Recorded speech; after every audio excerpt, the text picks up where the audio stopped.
yooyu nit ñi seen xel seen xalaat moom la ñuy def pour mën a xeex li nga xamante ne moom fu nekk ay loi liberticide mu jógee fii en 1998 Talla Sylla bi mu taxawee fii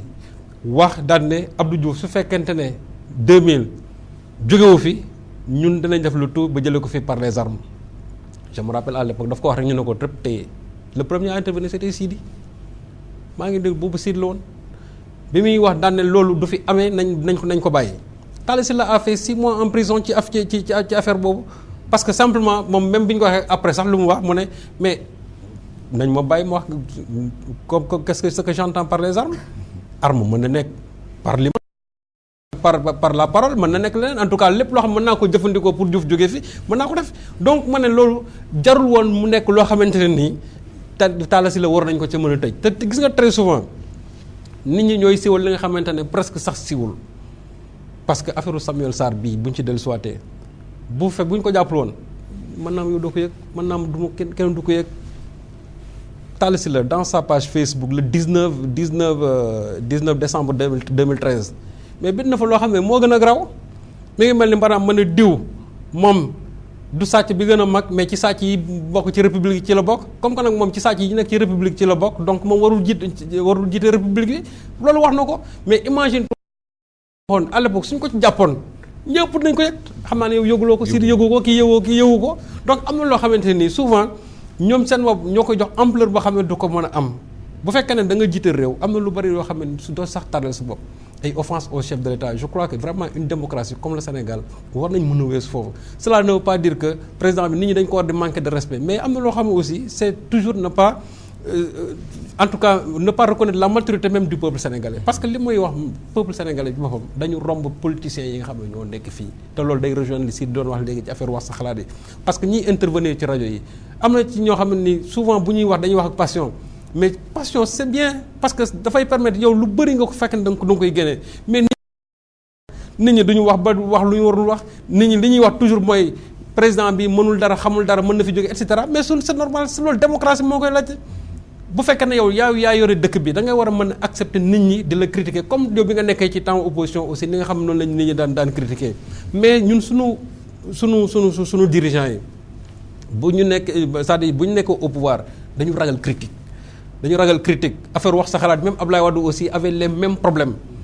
Abdou Diouf aussi avait les mêmes problèmes c'est-à-dire ñoom bu fekkee ne dañu nekk ci nguur du ñu bëgg chaque fois nit ñi di leen critiquer alors que rajo yi je dis c'est salvateur dina la mën a permettre yow ngay xool di jauger le pouls même de la température en tout cas du mécontentement populaire di nga mën a xam ndax nit ñi ñi ngi jàmm et cetera les gens qui viennent di jël seen xaalis di ko fay téléphone même su fekkee ne am na ñoo xam ne sax dañ leen di jox ñuy téléphoné mais ba léegi c'est l'expression populaire dañ leen war a bàyyi ñuy wax ñoo xam moom la ñuy xalaat te dañ koy wax ci yàlla teggin c'est pas parce que dañuy critiquer que ñu ne on prend en otage vraiment tout un peuple non on ne prend pas en otage tout un peuple ñoom gis nga rajo yi dañ ci am seen wàll journaux yi dañ ci am seen wàll comme ni ñu mën a envoyer contribution ci boppam ne d'accord ma ci nangam ak nangam ñu publier ko wala nga jël sa rajo nga jël sa téléphone nga wax ci rajo ne d'accord ma ci lii ànduma ci lii mais de l'autre côté aussi am na ñoo xam chaque jour ñu ne président bi li mu def baax na président bi nangam ak nangam mais loolu mooy démocratie su fekkee ne yow da nga nangu koo xam ne dafa lay critique nangu aussi ku lay defal ay éloge da ngay nangu aussi koo xam ne dafa lay blâmer mais bu fekkee ne chaque jour da nga bëgg ñu lay wax lu la neex rek ba nga xam ne keneen ku la wax leneen nga jël sa yat article 80 254 255 daal koy def comme arme politique nga xam ne kenn du wax mais loolu je me dis que les gens aussi nit ñi xeex bi nga xamante moom lañ entamé woon depuis l'indépendance ba léegi nit ñi dañ koy continuer parce que aussi démocratie moom xeex éternel la rek nit ñi am na loo xamante ni tey mënatuñ ko nangu bu fekkente ne constitution bi nga xamante ne moom mooy vraiment mooy clé de voûte loi yépp dafa am loo xam ne daf ko maye te muy liberté d'expression muy liberté de presse dañ ko daf ko maye léegi am loi yoo xam ne nii pratiquement dafa xaw a waroon sax li nga xam yooyu nag c'est des lois liberticides démocratie dafay évoluer bu fekkee ne dafay évoluer aussi suñu lois yi dañu war a évoluer am na loi yoo xam ne tey il faut nécessairement ñu réviser leen mu nekk en conformité avec en tout cas non seulement les conventions internationales mais aussi avec sunu constitution bi mais mënuñu am loi yoo xamante ne nii tey nit ñi Pam Ndiaye wax na ko léegi délit au chef de l'État ce n'est pas défini offense bi kenn xamul lan la parce que par exemple mën na ne atteinte vraiment à ma dignité bien à mon honneur bu fekkente ne bon da nga ne ko man ànduma ci politique bi sax mu ne loolu da nga ma offensé donc il faut nécessairement ñu mën a def un contenu par rapport à cette offense là mais tey épée de Damoclès bi mais c'est suspendu au-delà de la tête di ñëpp ñi nga xamante ils ne vont pas approuver la politique du gouvernement ou bien la chef de l'État te loolu nag je me dis que vraiment chef de l'État bi aussi moom droit yi moom ñun aussi moom la ñu am parce que bu fekkente ne am na ci cours yoo xamante ni mën nañoo may un individu par rapport à un état ñu jël individu bi jox la dëkk par rapport à sa état je dis que aussi ñun loi yooyu je crois que il est temps que ñu jëm a xool aussi nan lañ koy mën a adapter vraiment ci sunu code pénal bi parce que aussi franchement des articles comme article 80 parce que bu ñu waxee ne dañ koy bàyyi fii rek c'est pour que bon aussi limiter la liberté d'expression tey dafa am loo xam ne Ousmane nit ñi am nañ ko ba pare te mënatuñ cee dellu ginnaaw muy liberté d'expression kenn mënul ko xañ nit ñi loo xam ne bataille la depuis l'indépendance ba tey te gis nga xeex boobu du mës a jeex donc su fekkee dañu foog ne mën nañ tax ne dëkk bi nit ñi li ñuy xalaat duñ ko wax dañuy nax seen bopp bu yemoo ñu jëm a adapté wu ci aux réalités modernes te réalité moderne mooy nañu bàyyi nit ñi seen àq ak yelleef nañ bàyyi nit ñi seen liberté d'expression ñuy wax li nga xam parce que loolu ci boppam àddina bi moo laaj loolu liberté d'expression bu fekkee ne da nga ko bëgg xañ nit bi xañ nga ko lépp parce que loolu ci boppam moom mooy c'est l'âme même de la personne humaine donc nit dafa soxla liberté te ci liberté yooyu liberté d'expression daf ci am solo nit tey waratul taxaw wax benn affaire rek ñu ñëw ñu jàpp la ci vraiment gàcce la ci dëkk bi te loolu nag gis naa ne pays africains yi ba léegi ñoom moom la ñuy doxal RDC barki dem rek jàpp nañ fa un député ci tout simplement ci loolu affaire xaw ma lan corruption ñu jàpp ko directrice canal TV bu Bénin loolu parce que tout simplement benn opposant moo ñëwoon ci télévision mu wax ne xaw ma chef d'état bi entourage am dafa am ay corrupteurs et cetera ou bien ay corrompus ñu jàpp ko ci loolu mais loolu tegul fenn c'est-à-dire aussi africains yi il faut aussi ñoom le rythme même de la démocratie ñuy dox ak moom mais mënul démocratie ñoom di dem ñoom ñu bëgg a delloo ginnaaw ba pare bëgg en même temps di bëgg a delloo seen peuple yi ginnaaw peuple yi duñ ko nangu les peuples sont en avance sur les politiques. sur les politiques voilà. d'accord kon loolu Serigne Saliou Gueye Amadou Diouf loolu mooy loo xamante ne tey boo koy seetlu ci nit ñi mooy ne rek am na nit ñoo xamante ne sax nga bàyyi leen ñu wax sa xalaat moo gën nga bàyyi leen ñu jëfe seen xalaat parce que am na loo xamante ne ci wax ji moo koy faj mooy tax itam ni ñuy wax ne cin la baax na ñu bu ko defee itam coow loolu yëpp daal di jeex parce que giif nañu ko mu waxtaani nañ ko est-ce que askanu Sénégal tey ak si neen seen nopp ni ñu wéree ak seen xel ni ñu wéree war nañ ñoo toog tey di leen tere ñuy wax parce que dañoo nekk nit ñoo xamante ne dañoo am nattukaay te itam lu nit wax sax bu yàggee ñoom am na ñu ko mën a jàngatee ba mu jëriñ kooku wala mu safaan bi dal ci kawam waxatuma la président de la République. waaw Ousmane xam nga li olof naan liy raam ci ñag bi la jëm boo seetloo actes yi nga xam ne président Macky Sall mu ngi koy teg si di wax na ko sànq finalement ca presse bi ci boppam lañ jëm noppi loo leen nag parce que ñu ngi naan nit ñi nañu xool nañuy defee wax sa xalaat soupape la parce que tey boo demee ci média nga wax sa xalaat wax ko na nga ko xalaatee ne sa mer giif waaye bu dee dañ la teree wax xëy na mën ngaa exprimer wu neneen expression boobu ànd ak violence te loolu c'est à éviter dans un peuple média dafa am rôle boobu rôle réceptacle la rôle mur de lamentation la donc dañu war a bàyyi média mu jouer rôle boobu nit ñi bu ñu mënul jote ci chef de l'État ñu mën a ñëw ci média wax ci seen xalaat ci yar ak teggin évidemment waaye nag bu fekkee da nga taxaw ne ñii duñ ko fi waxee ba pare nag taxaw ne presse bi ci boppam seen code de la presse boobu bi nga xam ne entreprise bi ci boppam lay nasaxal c'est important de le souligner dama ciy dellu si waat parce que daf ñu concerner directement parce que bu fekkee ne par exemple entreprise bi la ñuy attaquer ne léegi journaliste bi naxee ñu ni ñu koy woowee dépénalisation de délit de presse dañu koy naxe waaye la ca ginnaaw mooy que du ñu sanctionner léegi journaliste bi maanaam sanction boo xam ne dañ lay tëj ci prison waaye la nekk ca ginnaaw mooy que entreprise ba la ñuy dóor ay sanctions financières yoo xam ne bu ko fayee tëj loolu mooy dëgg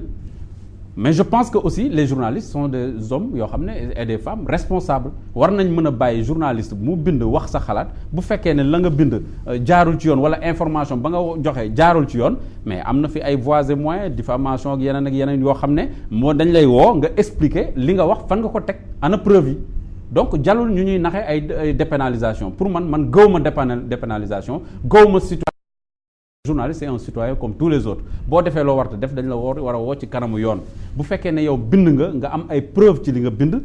wane ko kenn waru laa nu mu tëti di la burdu xataal wala ñu di la teg ay yoo xam ne day finalement day limiter sa expression donc presse boobu moom moo nekk en genre tampon entre peuple bi ak ñiy gouverner yaa ngi dégg bu fekkee ne gouvernement bi dañ bëgg a wax ak peuple bi ci presse lay jaar peuple bi bu ñu bëggee wax ak gouvernement jotewuñ ci Macky Sall jotewuñ ci gouvernement donc ci presse la ñuy jaar donc presse boobu dafa am solo dañ ko war a dooleel peuple boobu ci boppam wax boobu muy wax ni ñu ko waxee sànq mur de lamentation loolu dañ leen a war a bàyyi ñu wax seen xalaat parce que bu ñu waxul seen xalaat danañ ko waxee neneen te man li ma jaaxal ci mbir yi mooy boo seetloo liñ doon bañ démb yépp dafa mel ni dañ ko bëgg a nangu ci nguuru Macky Sall parce que boo seetloo ay 23 juin avant 23 juin les Y'en a marre mais kii di Thiat bu Y'en a marre taxaw na fii ne un patriarche qui ment ci Ablaye Wade keneen noonu mais dama bëgg a wax foofu rek ne li nga xam ne ay kàddu la ñu di ko yëkkati jëmale ko ci président de la République du tey la door kon président de la République ay armes politique am la yor lii di article 80 254 ak lii di CREI yi sax politique man loolu laa gëm boo gisee ne ba léegi réformé wuñu leen c'est parce que dañ gëm ne arme te ñooñu nag bi ñu nekkee ci opposition bi dañ doon wax nit ñi ne yii dañ ko war a réformer parce que def nañ fi commission nationale de réforme des institutions yooyu yëpp waroon tëgg mool loo xam ne dana yóbbaale benn constitution boo xam ne dana mën a dindi yooyu nga xam ne yëpp c'est dépassé mais dañ ko jël teg ko ci suuf parce que Macky Sall gisu ci intérêt parce que il a besoin aujourd'hui de tenir le peuple c'est ça la vérité donc bu fekkee ne moom amul arme politique boobu du mën a def nasaxal ñi nga xam ne ñoo di par exemple lu mel ni ay opposants du mën a téye peuple bi wala lu mel ni presse bi téye leen en respect ni ñu koy waxee ci tubaab donc réforme yooyu dafa il faut nécessairement ñu def réforme mais gëw ma ne président Macky Sall dana gaaw ci réforme yooyu parce que yii di nga ma si lim léegi muy article 80 ak yi nga xam ne mooy yu mel ni ay CREI yi genre arme politique la pour ñi nga xam ne ñooy say adversaire politique nga mën leen a woo nu mu tëti daal di leen a teg ci benn place teg leen ci bërëb ba dootuñu la mën a déranger ci liggéey bi ngay def te foofu li ma fay bëgg a yokk rek mooy par exemple xëy na c'est pas tellement l'objet du débat mais CREI ci boppam lan moo tere woon Macky Sall xaar ba réformer ko soo ko jugé maanaam am na ci loo xam ne comme ñu naan preuve bi ki ñu accusé moo ko war a joxe et cetera tous les militants des droits de l'homme sans exception même ñi nga xam ne dañuy défendre CREI yi sax am na ci ñoo xam ne d'accord nañ ne CREI yi dafa am ay faiblesse yi mooy lan yow mii nga xam ne yow lañ accusé yow yaa war a joxe preuve loolu amul fenn présomption d'innocence moom c'est